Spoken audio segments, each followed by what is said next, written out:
Good afternoon everyone. आज का जो हमारा टॉपिक है वो है एंटी मलेरियल ड्रग्स। और मैंने तुम लोग से पहले ही कह दिया था कि तुम लोग क्लासिफिकेशन लिख लो, जिससे कि तुम्हें एक आइडिया मिल जाए कि कौन कौन सी ड्रग जो है वो मलेरिया में यूज़ होती हैं। ठीक है, तो वो कॉपी निकालो जहाँ पे तुम लोगों ने मलेरिया की क्लासिफिकेशन की है, मलेरियल ड्रग्स की क्लासिफिकेशन की है।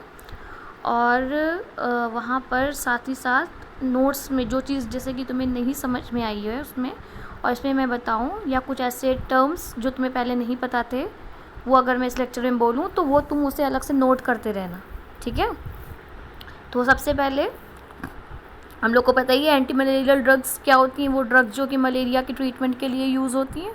ठीक है, क्यों कॉज होता है? Plasmodium vivax, Plasmodium ओवाले, Plasmodium फैल्सिपैरम, Plasmodium malariae, ये जो है कॉज करते हैं मलेरिया को। और इसमें जो सबसे ज़्यादा ख़तरनाक जो स्पेशीज़ होती है वो है फैल्सिपैरम की। ठीक है, सिम्टम्स क्या होते हैं? Headache, chills, sweating, dry cough, fatigue etcetera. अब क्लासिफिकेशन ऑलरेडी तुम लोगों ने किया हुआ है, फिर भी हम लोग क्लासिफिकेशन एक क्विक रिव्यू ले लेते हैं। कैसे हमने क्लासीफाई किया है? सबसे पहले तो हमें ये देखना है कि हमने क्लासीफाई कैसे किया है। हम दो तरीके से क्लासीफाई कर सकते हैं ड्रग्स को। पहले तो हम ऐसे क्लासीफाई करें कि वो किस स्टेज पे अटैक कर रही हैं। ठीक है, मैंने तुमको इटालॉजी ऑफ मलेरिया का एक जो पेज जिसको तुम लोग को असाइनमेंट दिया था उसको ओपन कर लेना, साथ ही साथ जहाँ तुमने कॉपी में बनाया है वहाँ पे तुम देखोगे तो वहाँ पे तुम्हें क्लियर होगा कि स्टेजेस कौन कौन सी हैं। तो हर जो मेडिसिन होती है वो अलग अलग पैरासाइटिक स्टेजेस पे काम करती है। ठीक है, सबसे पहले प्रोफाइलैक्टिक, मतलब कि डिज़ीज़ के होने से पहले हम जब ड्रग दे रहे होते हैं तो उसे बोलते हैं प्रोफाइलैक्सिस। ठीक है, to prevent attack of malaria parasite. ठीक है, इसमें पहली है कॉजल प्रोफाइलैक्टिक, मतलब जिस वजह से कॉज होगा। ये क्या करती हैं? Attack the pre erythrocytic phase in liver, और इनको हम बोलते हैं टिश्यू शाइजोंटिसाइड्स। एग्जाम्पल्स हैं इनके प्रिमाक्विन और प्रोग्वानिल, और भी हैं, ये दो मेन है। अच्छा, प्री इरिथ्रोसाइटिक का मतलब क्या होता है? प्री इरिथ्रोसाइटिक का मतलब, इरिथ्रोसाइट्स की बात अगर हम करें, इरिथ्रोसाइट्स क्या होते हैं? ये होते हैं red blood cells, erythrocytes. Pre मतलब कि इनमें जाने से पहले, मतलब कि जब पैरासाइट ब्लड में नहीं पहुंचा होता है, मतलब उससे पहले मैंने क्या बताया था, पहले वो लीवर में जाता है, फिर लीवर से मैच्योर होता है, मैच्योर होने के बाद फिर से वो ब्लड में आता है। तो इरिथ्रोसाइटिक का मतलब यहाँ से तुम ले लो ब्लड स्ट्रीम। ठीक है, आरबीसीज। प्री मतलब जब वो ब्लड में नहीं पहुंचा पहले ही।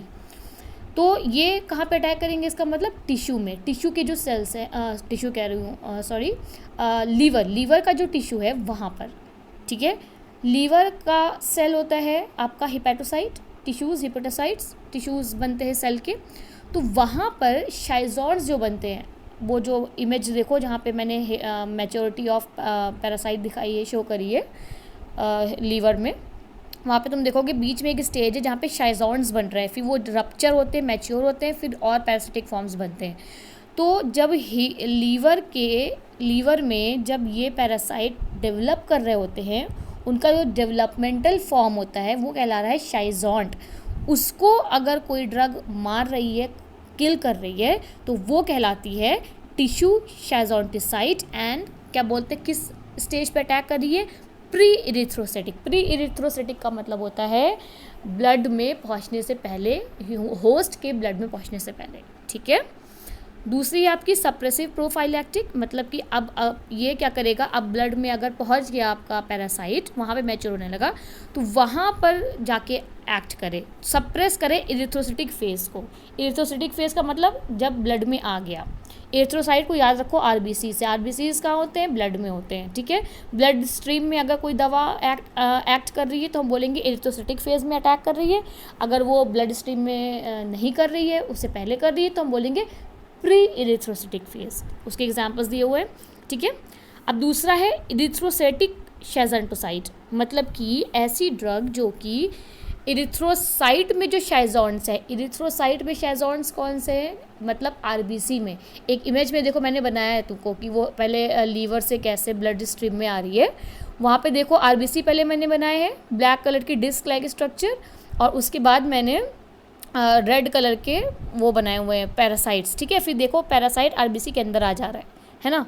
उसके बाद वो मैच्योर हो रहा है, बीच में एक स्टेज है शाइजॉन्ड, रिंग स्टेज में जब अटैक करता है उसके बाद। तो वहाँ पर जब ड्रग ऐसी स्टेज में, मतलब वो पैरासाइट ने क्या किया, होस्ट के लीवर को अटैक किया, फिर लीवर से वो ब्लड में आ गया। अब वहाँ पर अगर कोई ड्रग हमारी एक्ट करे तो उसको बोलते हैं इरिथ्रोसिटिक फेज पे अटैक करने वाले और शाइजोंटिसाइड, मतलब शाइजोंट को मारने वाले, ठीक है। ये अटैक करते हैं इरिथ्रोसाइड शाइजोंट्स को और मलेरिया के एपिसोड को स्टॉप कर देते, टर्मिनेट कर देते। मलेरिया का एपिसोड का मतलब क्या हुआ, मतलब कि चिल्स आना, फीवर आना, शुरुआत जैसे हो रही है वहीं पे स्टॉप कर दिया। एग्जाम्पल है पायरिमिथामिन, सल्फोनामाइड, क्विनीन, बहुत सारे, ठीक है। अब एक होता है, एक और कैटेगरी है आपकी गैमेटोसाइडल ड्रग्स। अब तुम्हें यहीं से याद होगा, हमने तुमको बताया था 2 तरीके की रिप्रोडक्टिव साइकिल्स ये बनाता है पैरासाइट। एक होती है एसेक्सुअल, जहाँ पे वो सिर्फ मल्टीप्लाई कर रहा है, और एक होता है अगर उसी दौरान वो फीमेल गैमेट और मेल गैमेट दोनों में क्या करे, मैच्योर कर जाए। तो अब गैमीट्स को अगर कोई ड्रग मार रही है तो उसको हम बोलेंगे गैमेटोसाइडल। साइडल का मतलब भी होता है किल करना, ठीक है। एग्जाम्पल है प्रेमाक्विन, प्रोग्वानिल, पायरिमिथामिन, आर्टेमिसिन, ओके। और भी होती है रेडिकल क्यूरेटिव्स। इसमें क्या होता है कि ये सारे फॉर्म्स को इरेडिकेट, मतलब रिमूव कर देती है, मार देती हैं। केमिकली हम क्लासीफाई करना चाहें अगर, तो हम केमिकल क्लासिफिकेशन कर सकते हैं। उसमें क्लोरोक्वीन, देखो क्लोरोक्वीन में ये देखो, ये जो इसकी रिंग है, इस रिंग में देखो एक बेंजीन रिंग है, उसके बगल में तुम्हें एक पायरिडीन रिंग दिख रही है। तो जब बेंजीन रिंग और पायरिडीन रिंग दोनों मिल जाएं तो इसको हम बोलते हैं किनोलीन, ठीक है। किनोलीन के नाइट्रोजन को यहाँ पे मैंने नंबरिंग नहीं करी है, अभी आएगा नंबरिंग। तो नाइट्रोजन को 1 नंबर दो, फिर राइट हैंड साइड पे 2 3 4, 4 पे NH लगा हुआ है, तो 4 अमाइनो पायरिडीन है ये, ठीक है। तो क्लोरोक्वीन को हम ये कह सकते हैं 4 अमाइनो पायरिडीन, ठीक। यहाँ मैंने क्लोरीन लगाना भूल गई हूँ मैं, ये क्लोरीन यहाँ पे लगा लेना। क्लोरोक्वीन का मतलब भी होता है क्लोरीन, यहाँ पे रुको, इस जगह पे, ठीक, यहाँ पे लगा लेना,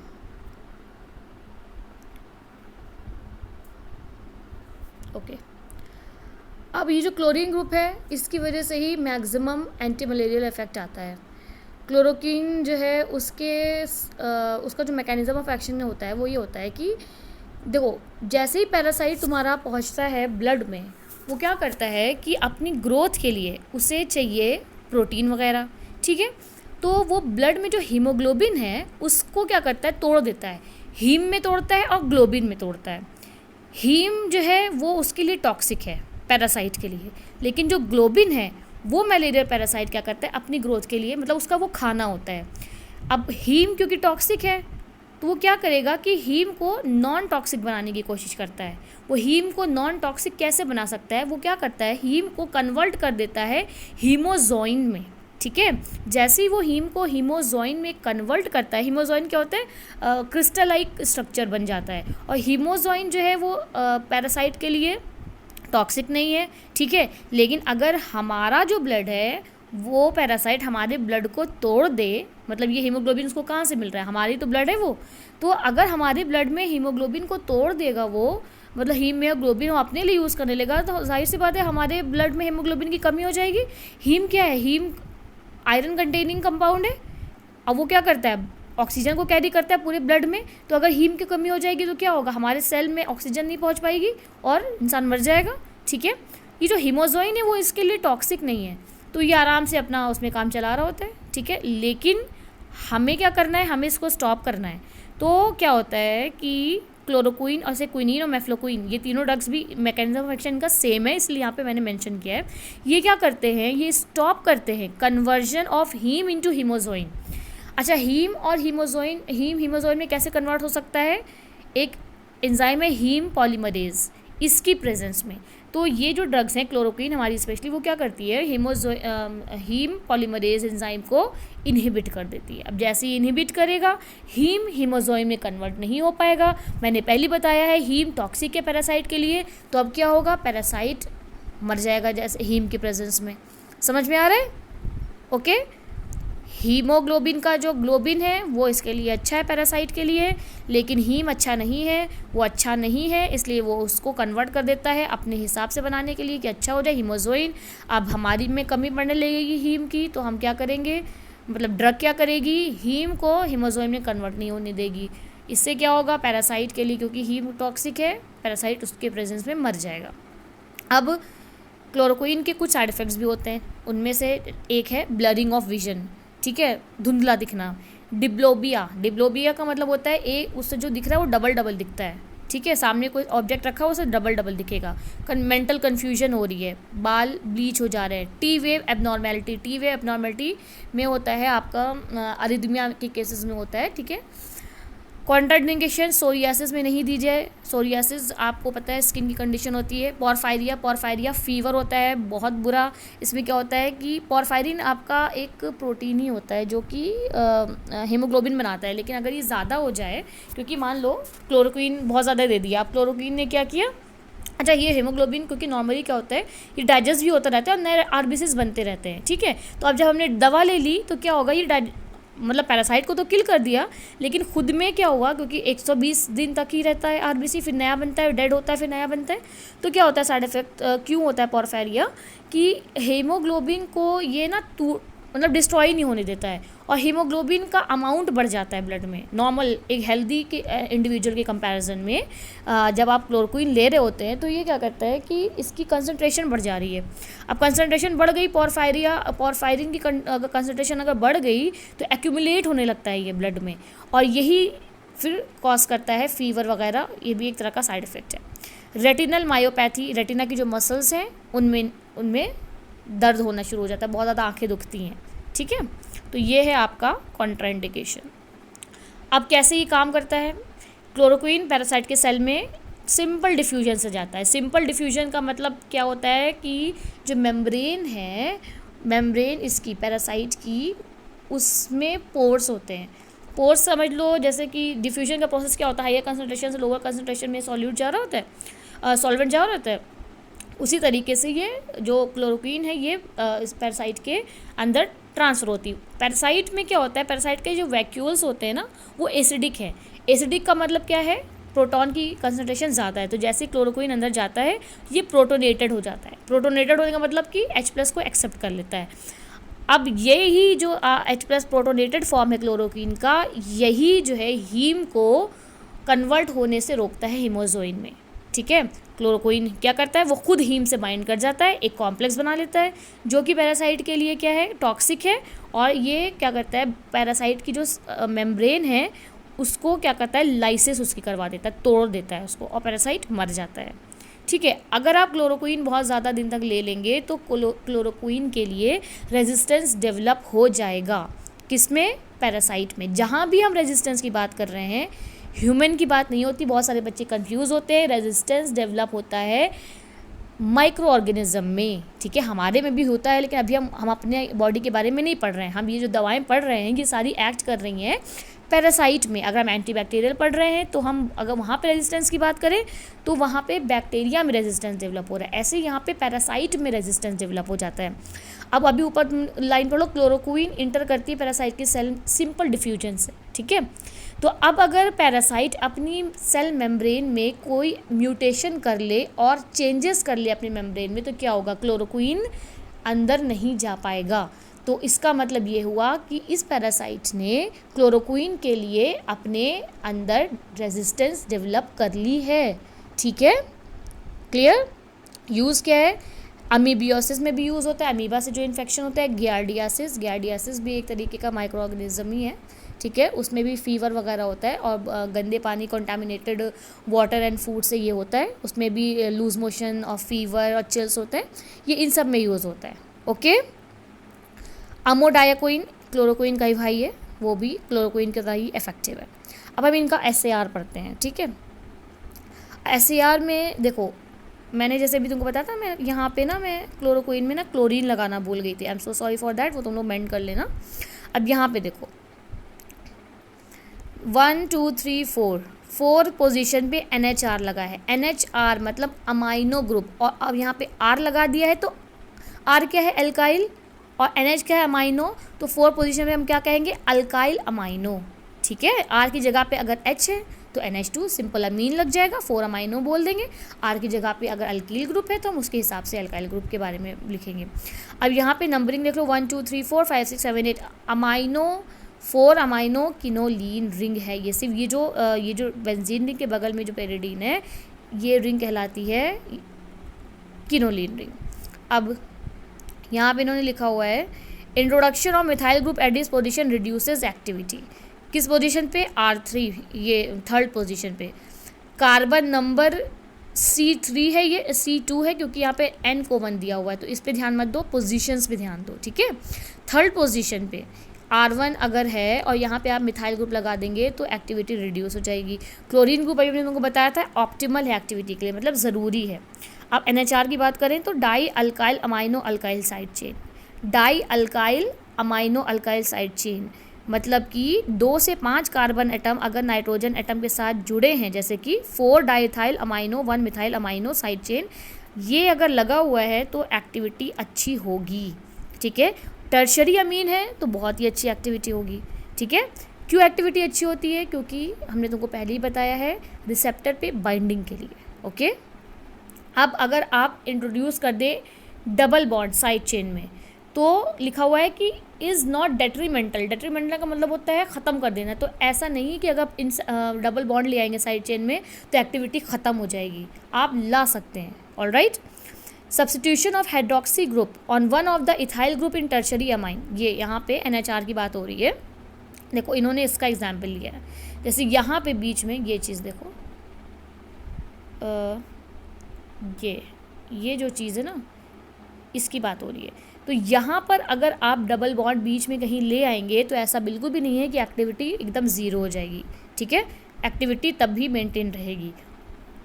और यहाँ पे इन्होंने लिखा हुआ है कि this is also okay, substitution of hydroxyl group on one of the ethyl group is tertiary amine is generally reduces activity and increases plasma concentration, ठीक है। प्लाज्मा में कंसनट्रेशन बढ़ जाएगा, एक्टिविटी रिड्यूस हो जाएगी। अगर हाइड्रोक्सी ग्रुप ले आएँ कहाँ पर, वहीं टर्शरी अमीन पे, जहाँ पे अभी हमने रेड से ओवरलाइन किया था।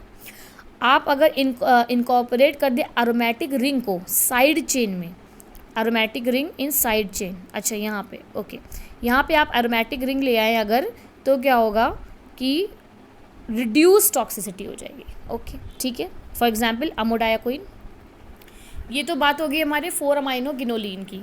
अब हम बात करते हैं किनोलिन मिथेनॉल की, ठीक है। किनोलिन मिथेनॉल, उसका एग्जाम्पल है मेफ्लोक्विन। ये क्या करता है, एसेक्सुअल फॉर्म ऑफ पैरासाइट को डिस्ट्रॉय करता है, और जब क्लोरोक्विन का रेजिस्टेंस डेवलप होने लगता है पैरासाइट में तब आपका ये ड्रग काम करता है। बहुत ही अच्छा ब्लड शैज़ोंटिसाइड है, मतलब कि ब्लड में जो शैज़ोन्स हैं डेवलप हो रहे हैं उनको किल करने के लिए बहुत इफेक्टिव है। इसकी स्पेशलिटी देखिए कि यहाँ पे CF3 ग्रुप है, CF3 ग्रुप इज़ ट्राईफ्लोरोमिथाइल ग्रुप, ठीक है। कॉन्ट्राइंडिकेशंस क्या है, कॉन्ट्राइंडिकेशंस का मतलब होता है कि ये कब नहीं लेना है।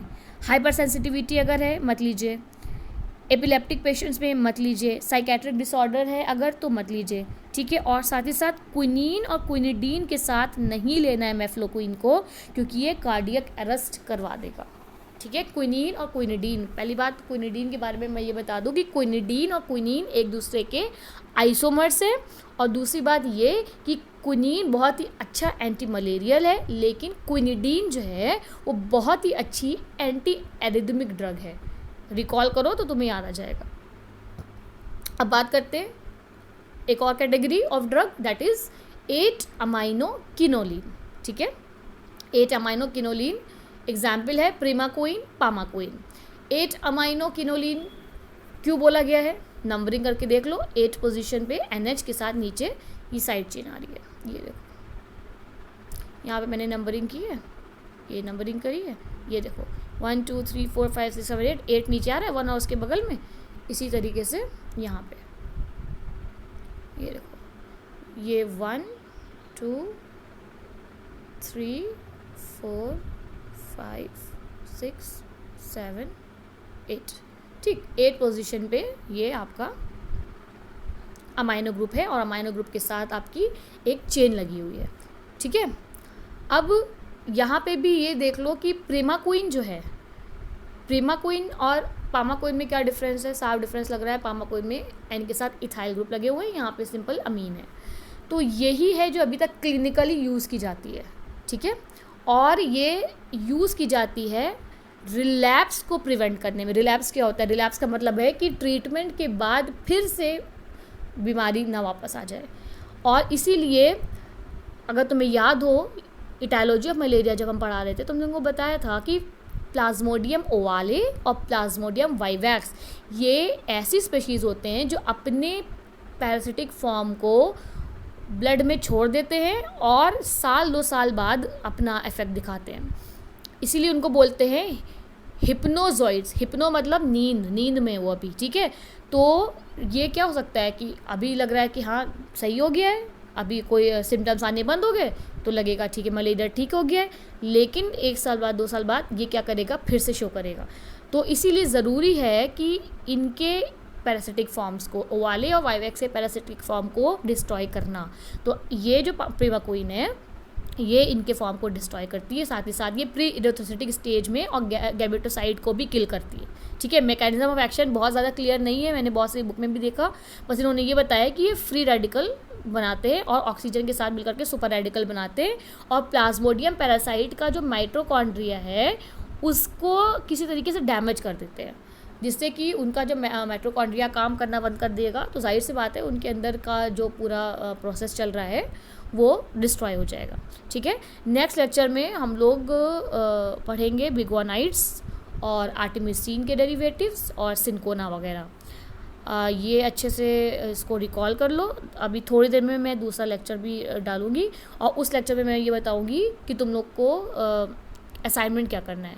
Okay, thank you.